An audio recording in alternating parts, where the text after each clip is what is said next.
સાહસ, ઉર્જા અને નવતર વિચારની સાથે સાથે પ્રકૃતિ અને પર્યાવરણ જાળવણીમાં પણ હંમેશા અગ્રેસર રહ્યું છે ગુજરાત.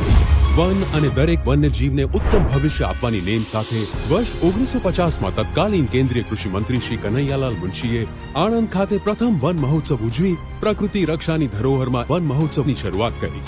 વન મહોત્સવ આ મહોત્સવને સંસ્કૃતિ સાથે જોડી વધુ શક્તિશાળી બનાવવા ગુજરાતના તત્કાલીન મુખ્યમંત્રી અને હાલ દેશના માનનીય વડાપ્રધાન શ્રી નરેન્દ્રભાઈ મોદીએ એક અદ્ભુત મોડલ ઊભું કર્યું. સાંસ્કૃતિક વન.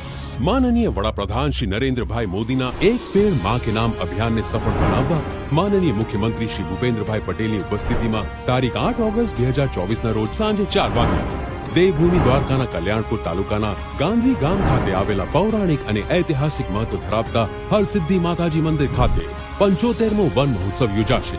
આવો આપણે પણ સરકારના આ અથાગ પ્રયત્નોમાં જોડાઈએ અને દ્રઢ સંકલ્પ લઈએ.